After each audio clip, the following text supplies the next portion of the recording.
Hey everyone, and welcome back for another deep dive. Thanks for having me. Today we're diving into a topic that's been all over the headlines, Yeah. and honestly a topic that sparks a lot of conversation. The LA fires. Mm-hmm. We've got a ton of research lined up, Oh, yeah. first-hand accounts, Wow. and we're going to really try to unpack all the different forces at play Okay. that are behind these infernos. Interesting. And then we'll explore what the future holds. Okay. Feels good. So you might be surprised to learn Okay. that LA's history with fire Mm-hmm. stretches back further than a lot of people realize. Oh, wow. But things are definitely heating up. Literally. Yeah, literally in recent times. Yeah. So get ready to explore Okay. LA's past, present, and future when it comes to fire. It's interesting how Yeah. human actions are so intertwined with the natural fire cycle, Right. especially with climate change adding even more pressure. Yeah, for sure. It's a complex web Yeah. that we really need to unravel if we want to grasp the scale of this challenge. Well, I've definitely heard the term fire season thrown around a lot, Yeah. especially for Southern California. Mm-hmm. And it almost sounds ominous. Yeah. Like it's this dreaded reality For sure. for folks living in those areas. Yeah. So is that because the fires themselves are getting worse? Yeah. Or are we just paying more attention now? It's a little of both, I think. Yeah. Wildfires have always been a natural part of the California landscape, Right? but they are intensifying, Yeah. and they're impacting the city itself Right. in ways that we just haven't seen before. Wow. What was once a natural phenomenon is now a major threat to urban life. So let's break down the science behind these fires. Okay. What are some of the natural factors that make LA such a tinderbox? Well, Southern California has what's called a Mediterranean climate. Okay. So you've got hot, dry summers Mm-hmm.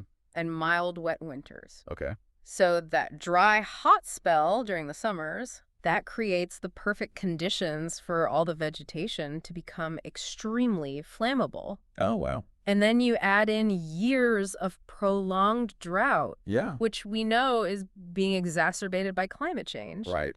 And you've got basically a recipe for a massive wildfire. Yeah. And on top of that, I've heard about these notorious Santa Ana winds. Yeah, They sound really intense. they are. What role do they play in all this? Think of them as a giant bellows fanning the flames. Okay. They're super strong Yeah. and dry, and they rip through the canyons and valleys, Wow. spreading fire with incredible speed. Hi. They can turn a small spark into a raging inferno in the blink of an eye. That sounds terrifying. Yeah. But it's not just nature at play here, Yeah. right? Our source material points to a lot of human actions Mm-hmm. that spark these fires. Unfortunately, you're right. Yeah. It might surprise you to learn that a lot of wildfires are started by humans. Really? Sometimes intentionally, but often accidentally. Wow. Yeah. So give us some examples. What are some of the most common ways Yeah. we're inadvertently playing with fire here? Well, downed power lines are a big one, Okay. especially in high winds. Right? Those lines can snap and create sparks that Uh-huh. ignite dry brush. Well, Then there's things like fireworks. yeah. Always a risk, especially during those hot, dry months. Right. And even something as simple as a carelessly discarded cigarette butt. Wow. I had no idea. Something so small Yeah. could cause such a massive fire. It's more common than you might think. Wow. And then, of course, you have arson, Right. which is a whole other issue. Yeah. But regardless of the cause, Yeah. what we're seeing is that human actions are increasingly tipping the scales, Okay. making these fires more frequent and more intense. And it's not just about starting the fires either. Right. It seems like the way that we're building and expanding cities is playing a role as well. You're thinking about the wildland-urban interface. Yeah, I've heard that term before. So that's the zone where urban sprawl meets wildland areas. Okay. As LA keeps expanding, Yeah. we're pushing homes and businesses further into fire-prone areas. Right. It's like we're building right into the path of potential infernos. Wow. Yeah. So it's this collision of human development and natural fire patterns Mm-hmm. that's creating the perfect firestorm. Exactly. And with climate change intensifying droughts Right. and making vegetation even more flammable, Yeah. the situation's becoming increasingly volatile. Okay, so we've got the dry climate. Yeah. We've got the Santa Ana winds. Mm-hmm. And then we've got human actions Right. throwing sparks into the mix. Literally. Yeah, it's a pretty combustible combination. Yeah. But what does this all mean in terms of the actual impact of these fires? Right. We see images of burning hillsides on the news all the time. Yeah. But what are the real-world consequences? Well, the devastation goes far beyond just charred landscapes. Okay. We're talking billions of dollars in property damage. Wow. Homes, businesses, Yeah. even critical infrastructure, Like what? power lines, communication towers. Okay. They can all be wiped out in an instant. Our source material mentioned how even those upscale neighborhoods, Oh, yeah. like Bel Air and Malibu, Mhm. places you think would be immune to something like this, Right. are being impacted? Exactly. Think about the Skirbo fire back in 2017, Okay. which burned right up to the Getty Center, Wow. or the Bobcat fire in 2020 Mm-hmm.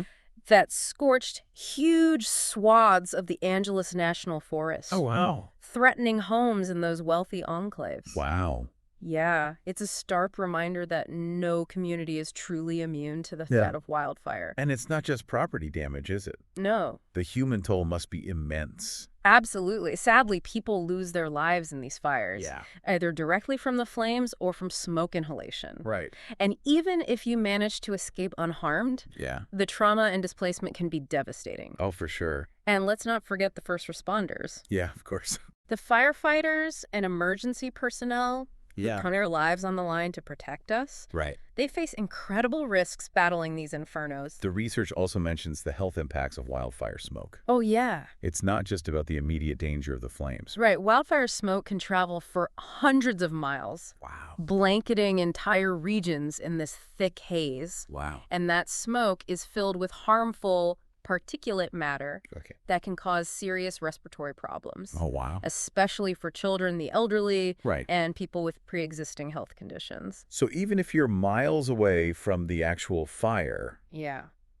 you can still be impacted by its effects. exactly. And then there's the environmental damage. Right. These fires decimate wildlife habitats, Yeah. killing animals and forcing others to flee their homes. Right. The loss of vegetation also leads to soil erosion, which can then trigger mudslides and flooding, Oh, wow. adding another layer of risk to the aftermath of these fires. Wow, it's like a domino effect. Yeah. One disaster leads to another. It's a complex web of interconnected consequences, Yeah. and it's something we need to be very aware of Right. as we move forward. So we've got a pretty clear picture of the causes and the impacts of these LA fires. Yeah. But I'm curious, what are we doing to fight back? Mm-hmm. What kind of resources and strategies are being used to combat these infernos? Well, imagine a city where firefighters are armed with cutting-edge technology, Okay. like drones equipped with infrared cameras Oh, wow. can detect hot spots from the air. So it's like giving them a bird's eye view of the fire. Exactly. So they can see things they wouldn't be able to from the ground. Exactly. That's incredible. It is, and it's not just about drones. Okay. Think about AI-powered tools that can Right. analyze data in real time, Okay. predicting fire behavior, and helping firefighters make more strategic decisions. So AI fighting fires, Yeah, that sounds straight out of a sci-fi movie. it might sound futuristic, but it's becoming a reality. Wow. These technologies are helping us stay one step ahead Yeah. of these increasingly unpredictable fires. Okay. And alongside these high-tech tools, there's also the more traditional approach of controlled burns. I've heard about those. Yeah. Aren't they a bit controversial, though? I mean, intentionally setting fires sounds counterintuitive Yeah. when you're trying to Um, prevent them. It does sound like a bit of a paradox, doesn't it? Yeah. But controlled burns are a crucial tool for managing vegetation Okay. and reducing fuel loads. Okay. By strategically burning off excess brush and undergrowth, Right. we can create fire breaks Yeah. and make it harder for wildfires to spread out of control. So it's like we're preemptively thinning out the forest Right. so that if a fire does start, Exactly. it doesn't have as much fuel to consume. Exactly. It's a proactive approach to fire management. Yeah. And it's been used for centuries by indigenous communities. Okay, so we've got high-tech tools like drones and AI, and then we've got more traditional methods like controlled burns. Yeah. It sounds like a pretty comprehensive approach Yeah. to firefighting. But what about preventing these fires in the first place? Right. Is there anything we can do to stop them from even starting? Well, there are a number of preventative measures being implemented. Okay. One of the most prominent being fire-resistant building codes. Okay. So these codes dictate the types of materials and construction techniques used in fire-prone areas. Okay. Imagine homes built with ember-resistant vents Oh, okay. and roofs made of non-combustible materials like metal. Yeah, that sounds like it would have a huge difference. Right. Protecting homes from those flying embers. Yeah. Which I know can travel for miles. They can, and these codes also address things like landscaping and defensible space. Wait, defensible space? Yeah. What exactly does that mean? So that's the buffer zone around a house Okay. that's designed to slow down or stop the spread of wildfire. This could involve clearing brush and trees within a certain radius of the home, Right. using fire-resistant plants, and creating a non-combustible zone around the structure itself. So it's like creating a protective perimeter around your home Exactly. to make it harder for the fire to reach you. Exactly. That sounds like something every homeowner in a fire-prone area should be doing. Absolutely. And along with those practical steps, Yeah. there's the critical element of public awareness and education. Yeah, for sure. We need to equip people with the knowledge and resources Right. to prepare for and mitigate the risk of wildfires. So it's not just about firefighters and technology. It's about individuals taking responsibility for their own safety Exactly. and the safety of their communities. Precisely. This means things like creating a home evacuation plan, Okay. having a go bag ready with essential supplies, Right. and being aware of fire danger levels, Yeah. and any restrictions on outdoor activities during high-risk periods. So it's about being fire savvy. Yeah, right. Knowing the risks. Yeah. Taking precautions and being prepared to act if a fire breaks out. But even with all these efforts, the high-tech firefighting, the building, codes the public education. It seems like we're still facing an uphill battle against these fires. It's a persistent and growing challenge. Right. No doubt. Yeah. And that leads us to the question of what the future holds for Los Angeles Right. in the face of this ever-present fire threat. Yeah, it really is a question of what the future holds for LA. Yeah, in a world where climate change is making these fires more frequent and intense. Right. Well, the research suggests that we're likely to see more of what we've been seeing. Okay. These mega fires, like the ones that have ravaged the state in recent years. Right. Hotter temperatures, drier conditions. Yeah. And then the continued expansion of development into fire-prone areas. Yeah. All of these factors are basically creating a recipe for disaster. So it's not a matter of if, but when the next big one hits. Yeah. That's a pretty sobering thought. It is. I have to admit, it's a little bit daunting to think about the future. Yeah. If this is our reality. It's understandable to feel that way. Yeah. The challenges are significant. Yeah. But I wouldn't say we're powerless Okay. in the face of this threat. Okay. The research also points to some promising solutions, Okay. innovations, and strategies that can help us mitigate the risk Okay. and build a more fire-resilient LA. Okay, that's a bit more encouraging. Yeah. So what are some of these strategies? What Okay. can we do to turn the tide Right. and make LA a safer place to live, even in the face of this growing fire threat? Well, one key area that we've already touched upon is fire-resistant infrastructure Right. and building codes. Yeah. As LA continues to grow and develop, Yeah. we need to make sure that new construction is designed and built with fire safety in mind. Right. This includes things like using fire-resistant building materials, Yeah. incorporating ember-resistant vents, Right. and creating defensible space around structures. Yeah. So it's about making the city itself less vulnerable to fire. Yeah, Kind of like creating a fire-resistant shield around it. exactly. And that shield needs to extend beyond the city limits as well.